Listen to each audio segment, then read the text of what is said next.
Le guide de l'auto, une présentation des huiles moteurs Total Énergie et par Anti-Rouille Métropolitain, recommandé par CAA Québec.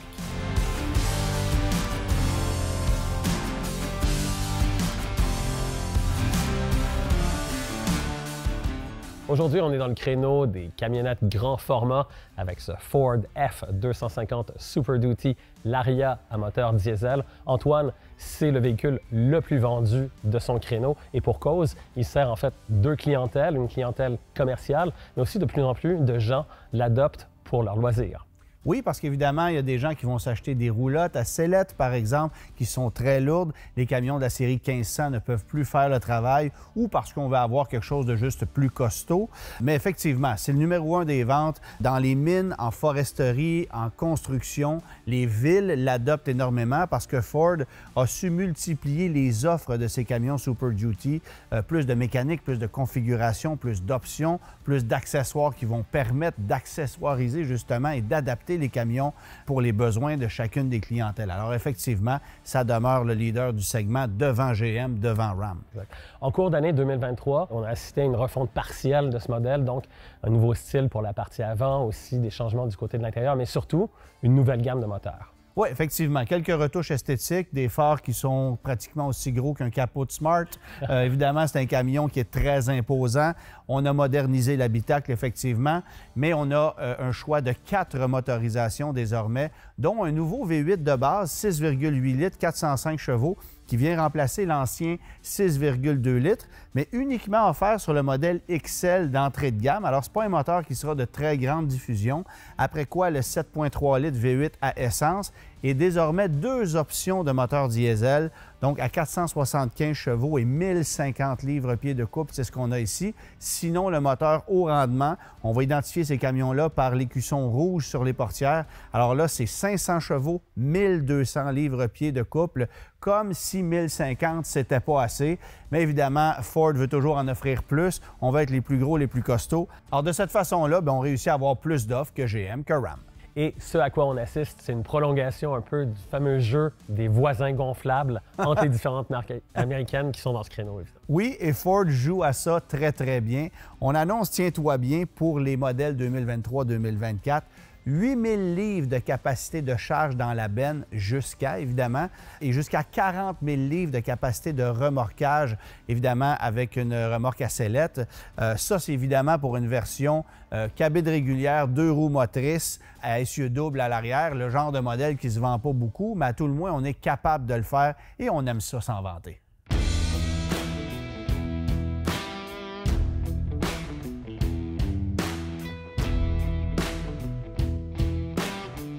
Sans surprise, c'est plus de 90 % des acheteurs de camions Super Duty qui vont remorquer et qui vont charger avec leur véhicule. On peut même se demander pourquoi quelqu'un achèterait ce genre de produit-là si on n'avait pas de remorquage ou de charge à mettre dans la caisse, parce que ces camions-là sont conçus spécifiquement pour des exercices de ce genre.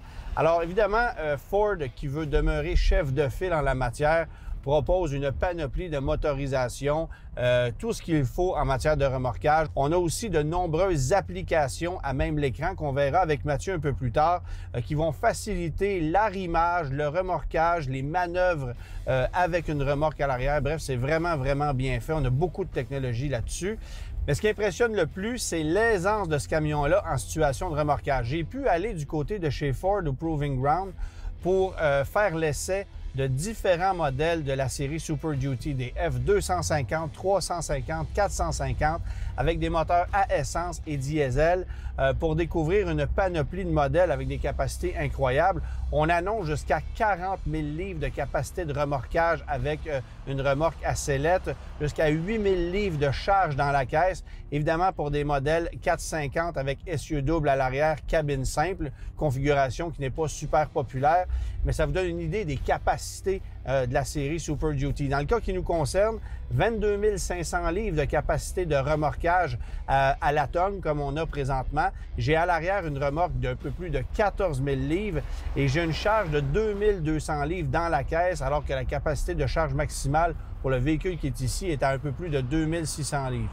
Et honnêtement, c'est comme si je trimballais un petit casseau de fraises dans un panier d'épicerie. On ne le sent pratiquement pas. Je vous dirais même que le fait que le camion soit équipé de l'ensemble FX4 avec une suspension un peu plus ferme, ça rend la conduite presque plus confortable avec une charge dans la caisse comme on a présentement.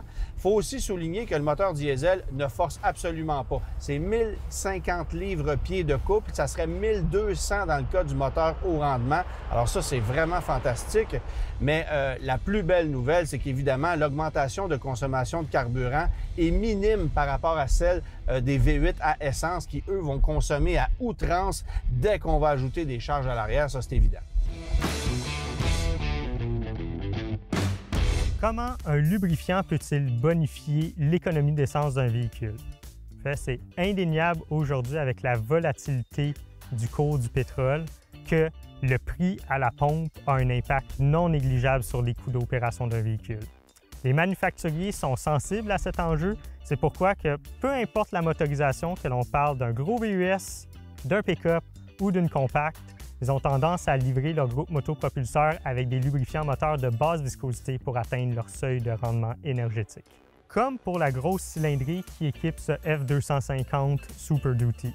En fait, il est livré d'origine avec une huile moteur 10W30, relativement basse viscosité dans le monde du camionnage lourd, mais qui est adéquat pour autant la grande route qu'un plaisancier peut faire qu'un entrepreneur qui remorque des lourdes charges. Ce lubrifiant moteur de basse viscosité a un impact non négligeable sur l'économie d'énergie de ce véhicule, mais en aucun cas va affecter la durabilité de celui-ci.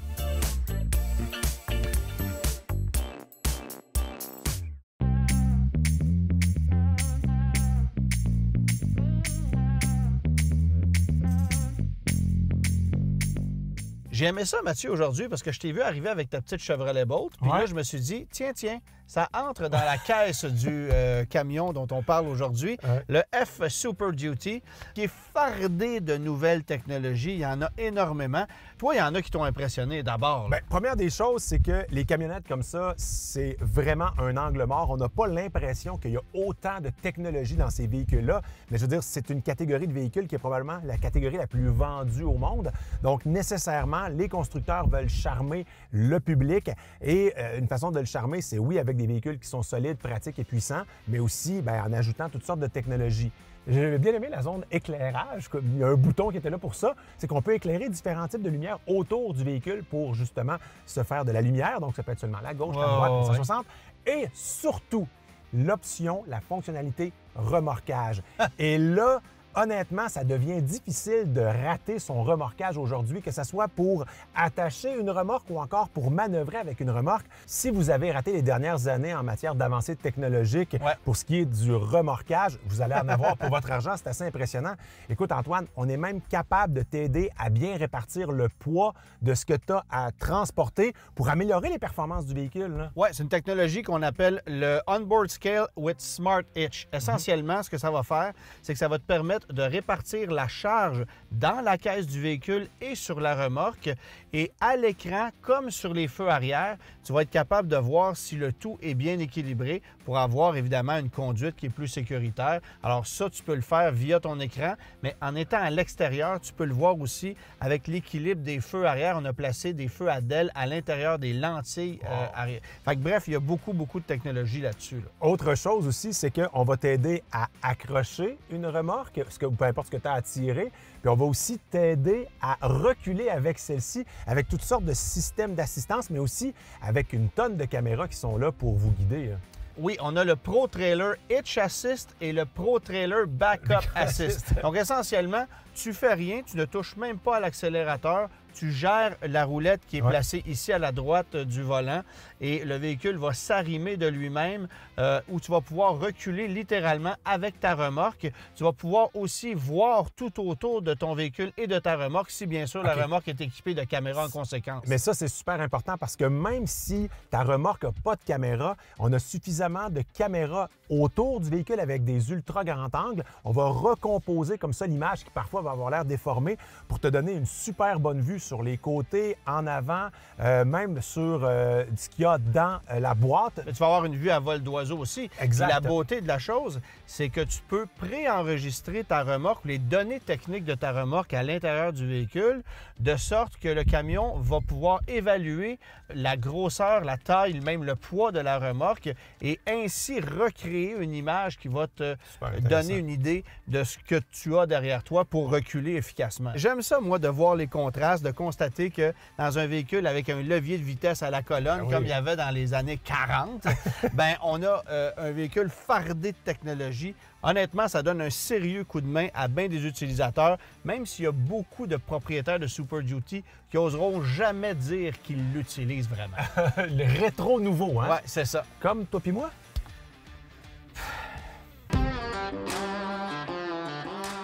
Dans la catégorie des choses improbables, un Ford F250 Super Duty à moteur diesel sur un circuit comme celui de Mecaglis, qui n'est certainement pas conçu pour recevoir des camionnettes de cette taille-là. Mais c'est un camion qui est très impressionnant. J'ai pu rouler des centaines de kilomètres à son volant. Alors bien sûr, pas besoin de vous dire qu'un Super Duty, ce n'est pas un camion qui va offrir le même niveau de confort qu'une camionnette F150, par exemple. On a ici un camion qui est construit de façon beaucoup plus robuste, qui a une suspension plus ferme, qui est conçu évidemment pour remorquer, pour charger davantage. Alors il y a des compromis à faire à ce niveau-là, mais franchement, j'ai quand même été très impressionné du niveau de confort qu'on est capable d'aller chercher dans ce genre de véhicule-là, surtout si vous montez en gamme et que vous faites fi de l'ensemble FX4 qui vient raffermir les éléments suspenseurs. C'est incroyable de penser que ce véhicule-ci, avec le niveau de finition qu'on retrouve à bord du véhicule que je mets à l'essai aujourd'hui, bien, c'est seulement le 3e de 6 modèles au niveau du luxe et de la finition. La version Limited, c'est carrément démentiel. On peut littéralement comparer le niveau de finition d'une version Limited à des véhicules de grand luxe façon Bentley ou Rolls-Royce. C'est à ce point exceptionnel au niveau de la présentation. Alors ça, sachez-le. Et c'est la raison pour laquelle ça coûte aussi cher. D'ailleurs, on reviendra un peu plus tard sur les prix, mais vous allez voir que c'est pas donné un Super Duty. Il y a plusieurs raisons qui l'expliquent. On a énormément amélioré le comportement routier pour en faire des véhicules qui finalement peuvent faire un travail très intéressant au quotidien au point de devenir un véhicule familial. C'est d'ailleurs ce que vont faire plusieurs personnes qui vont se procurer des Super Duty. On va les utiliser bien sûr comme des outils de travail, mais aussi comme des véhicules de tous les jours pour la famille. Ford a trouvé ce créneau-là. Les autres suivent depuis. GM et Ram se défendent bien à ce niveau-là, mais je vous avoue que Ford, avec la quantité de versions, de configurations et de motorisation qu'on propose, on demeure chef de file et on est d'ailleurs le leader dans le segment. C'est pas pour rien.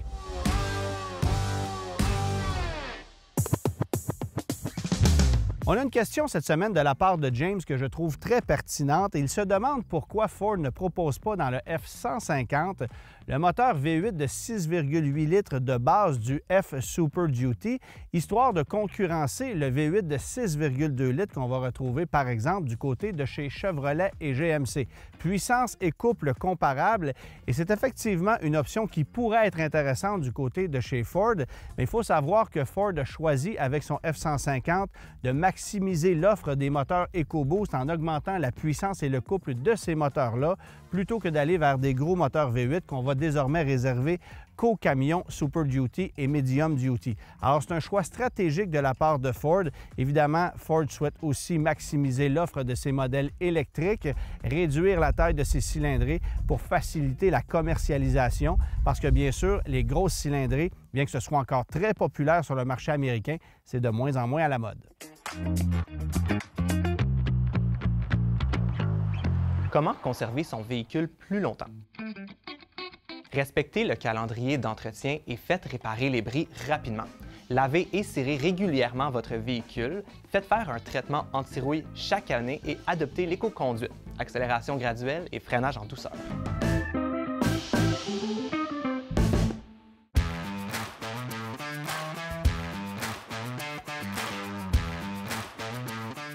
Hugo, aujourd'hui, sujet assez simple, capteur de pression des pneus. On a ça sur la totalité des véhicules qui sont vendus aujourd'hui. Explique-nous d'abord ce que ça fait, là. Oui. Premièrement, ça donne la pression d'air dans les pneus, dans le tableau de bord, soit en PSI. Certains véhicules ont juste une lumière. Si on a une perte de pression, elle allume. Et dans le passé, évidemment, on avait des capteurs qui étaient propres à chacun des modèles de véhicules. C'était assez compliqué. Mais aujourd'hui, c'est beaucoup plus simple. Capteur universel, ça fait sur la grande majorité des modèles, là. Oui, un capteur universel qu'on programme pour à peu près tous les véhicules. OK. On peut même copier le capteur d'origine. Donc, lors du prochain changement de pneu, on n'aura pas besoin de reprogrammer le véhicule. Puis, on a aussi d'autres types de capteurs TPMS, OK. dont Tesla, qui ont un modèle Bluetooth, donc sont un petit peu à part. Ou on a certains véhicules qui n'ont pas de capteur de pneu, mais la lecture se fait par le capteur ABS. Selon la vitesse de rotation des pneus, ils peuvent détecter si le pneu est en défaut. C'est sûr que c'est un petit peu moins précis, mais ça fait le travail. Un capteur de pression de pneu a une durée de vie d'entre 5 et 8 ans environ. Donc, il faut les remplacer de façon sporadique, là. Oui. Bon, Hugo, évidemment, si on n'installe pas de capteur de pression des pneus, par exemple, dans ces roues d'hiver, ce qui va avoir comme conséquence une lumière allumée au tableau de bord en continu, c'est un peu agaçant, là. Oui, c'est agaçant. Et puis aussi, on va avoir une usure prématurée des pneus parce qu'on ne roule pas avec une pression égale dans chaque pneu, Ouais. moins bonne tenue de route, parce que les gens seraient supposés de vérifier la pression à tous les mois des pneus, mais on sait que ça se fait pas. Bon, dernier truc, Hugo, ça arrive souvent, l'hiver notamment. Je prends place à bord de mon véhicule, la lumière est allumée au tableau de bord au niveau de la pression des pneus, je roule 2-3 minutes, elle s'éteint. Qu'est-ce qui explique ça? Avec la variation de température à l'extérieur, la pression d'air baisse dans les pneus. Donc, c'est normal qu'elle va s'éteindre par elle-même. On peut quand même vérifier si on est juste à la limite de la bonne pression de pneus, ça peut arriver aussi. Mais la bonne nouvelle, c'est qu'il y a plusieurs voitures qui vont indiquer de façon exacte la pression dans chacun des pneus. Variation de température, ça vient affecter ça, puis ça se restabilise par la suite. Exactement. Merci, Hugo. Le prix d'entrée pour le Ford Série F Super Duty, c'est 60 974 $. Et je vous mets au défi de trouver un modèle de base sans aucune option. D'après moi, ça n'existe pas. Alors, l'échelle de prix, évidemment, c'est carrément du simple au double. Je vous parlais de 60 974 $. On peut grimper jusqu'à 129 070 $ avant d'ajouter des options. Et évidemment, bien, des options au catalogue de Ford, il y en a quelques-unes. Ça explique pourquoi le véhicule qu'on a ici, qui est un F250, on n'est pas dans du 350 ou du 450 encore, F250 Laria, avec quelques options, on est à 111 119 $. Et imaginez, on peut passer à la version King Ranch, la version Platinum et la version Limited après le modèle Laria qui est ici. Donc, ça coûte extrêmement cher un F Super Duty. Cependant, c'est un outil de travail, c'est un véhicule qu'on rentabilise très facilement et qui se revend rapidement à très fort prix. Donc, si le coût d'acquisition est très élevé, le coût de possession réel ne l'est pas tant que ça. Il faut quand même comprendre qu'ici, on a une option de moteur diesel à 10 975 $, qui fait changer la facture considérablement. Si vous vouliez aller au moteur diesel haut rendement, c'est 2 500 $ supplémentaires et ça vous permet d'économiser environ 30 % de carburant versus un moteur à essence traditionnel. En remorquage, jusqu'à 45 % d'économie de carburant et c'est la raison pour laquelle il y a beaucoup de gens qui vont choisir un moteur diesel. Il faut également savoir que puisque ce véhicule-ci a un poids net brut supérieur à 8 500 livres, il n'y a pas de taxe de luxe applicable sur le produit qui est ici. C'est vrai pour l'ensemble des camions HD du marché, donc que ce soit un Ram, un GM ou un Ford.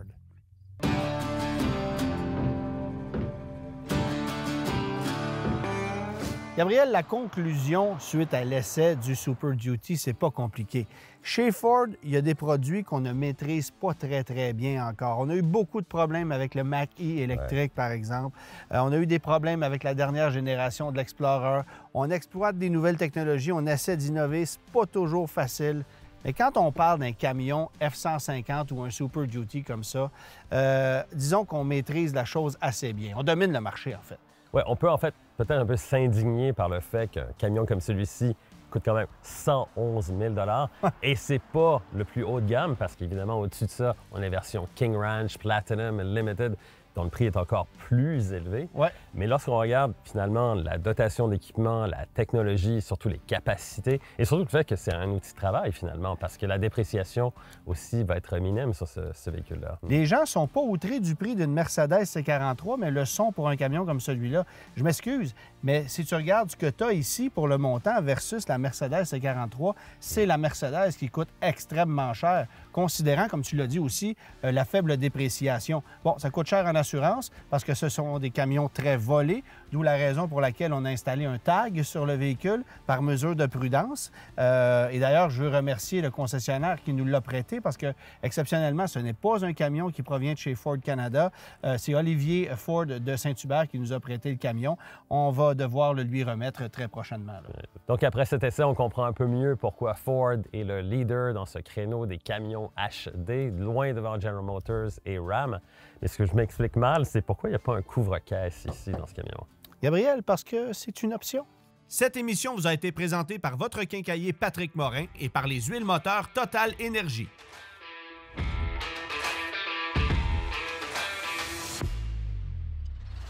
La semaine prochaine à l'émission, le premier VUS Mazda doté d'une technologie hybride rechargeable, le Mazda CX-90 2024.